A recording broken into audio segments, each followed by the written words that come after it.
This kind of visit, as you know, is the kind of visit that I conduct in various parts of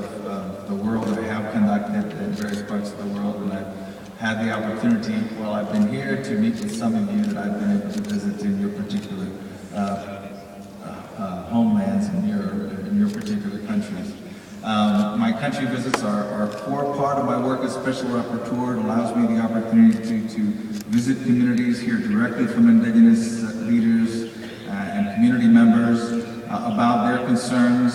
and about the human rights challenges that they face where they live. It allows me the opportunity to develop recommendations directed to all concerned, including the governments of countries, about how to confront those obstacles that indigenous peoples face to the enjoyment of human rights, and how to develop new policies and new ways of acting that are in conformity with indigenous peoples' rights, as affirmed particularly in the UN Declaration on the Rights of Indigenous Peoples. And I address particular situations of violations of indigenous peoples' rights and raised those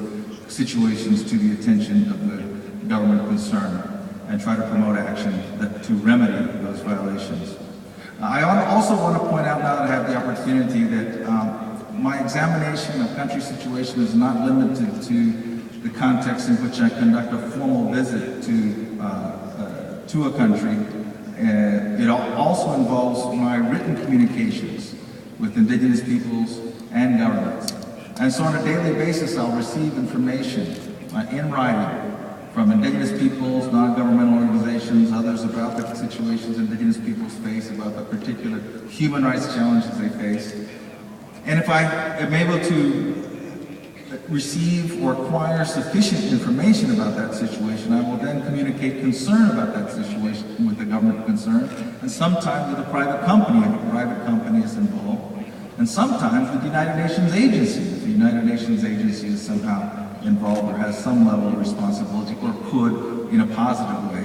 be in a position to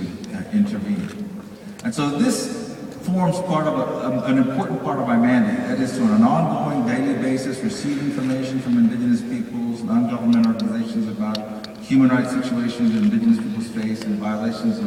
of their rights. And on the basis of that information, communicating with governments and others concerned about ways to overcome those challenges and to remedy the violations where they occur. Another area of my work involves doing thematic studies, and this really is an area of work that is very much a complement to the work of the expert mechanism, and to some extent also the permanent forum. And as many of you know, recently I've been engaged in a thematic study on the issue of extractive industries, and I've paid attention, as I've heard this afternoon, a number of interventions about that particular issue, the issue of mining,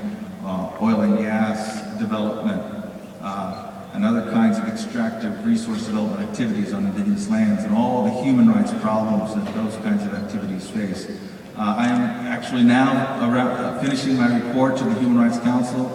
which will be on the subject of extractive industries within indigenous territories, and it should be made public sometime before September, when I will be presenting that report to the Human Rights Council, and hopefully it will contribute to overcoming many of the obstacles indigenous peoples face to the enjoyment of their human rights in the face of extractive industries coming onto their territories. I've said before that I think this initiative for a World Conference on the Rights of Indigenous Peoples is an extremely important one, and potentially one that can take us a significant step further on a worldwide basis towards seeing the rights of indigenous peoples not just proclaimed in a declaration on the rights of indigenous peoples, which we have now, but to see those rights actually implemented on the ground. What we've heard this afternoon, and what I'm sure was discussed yesterday and this morning before I came, reveals the ongoing gap that exists between those rights as affirmed in the UN Declaration on the Rights of Indigenous Peoples and the reality on the ground for the vast majority of the world's indigenous peoples, and the need for concerted action at the international level, on the part of governments at the national level, on the part of actors at the local level. Concerted action with an incorporation, cooperation with indigenous peoples to confront that gap and close it so that indigenous peoples can genuinely come to see those rights that have been affirmed on a global level realized in their everyday lives. And I genuinely think, and more than hope, that this initiative for a world conference and the conference itself can take us on a global level a significant step towards closing that gap, a significant step farther along the road to seeing those rights not just affirmed in writing and documents, but seeing them realized by Indigenous peoples in their everyday lives. I also think that the World Conference is a way of letting the world know about the reality of Indigenous peoples, of celebrating the existence of Indigenous peoples' continued place and contributions to the world.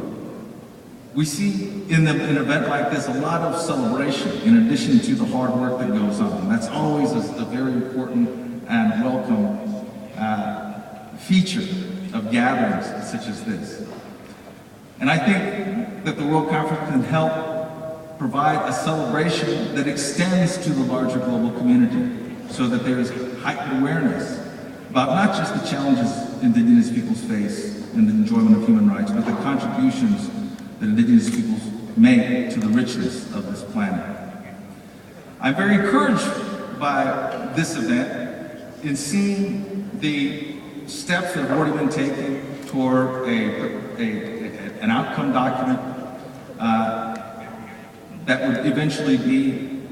adopted by the General Assembly at the World Conference meeting. We all know that, as was just said, there's a lot of advocacy that lays ahead of all of us in order to see the results of this meeting be translated into what actually comes out of the General Assembly meeting or the World Conference itself. And while we may not see everything that is included in the proposed outcome document that comes out of this meeting, no question, what happens at this meeting will have a great influence on the discussions at the World Conference and with regard to whatever does come out of the World Conference. And in addition to that, what comes out of this meeting will be another manifestation of the collective vision of the world's Indigenous peoples that will be there for the world to see. And so, independently, I believe, independently of the influence that the outcome of this meeting has on the World Conference itself, what comes out of this meeting will be another manifestation of that collective vision that Indigenous peoples have for a different world,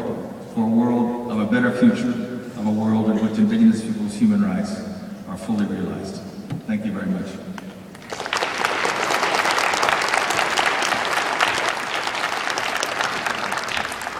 Thank you, Jim, for that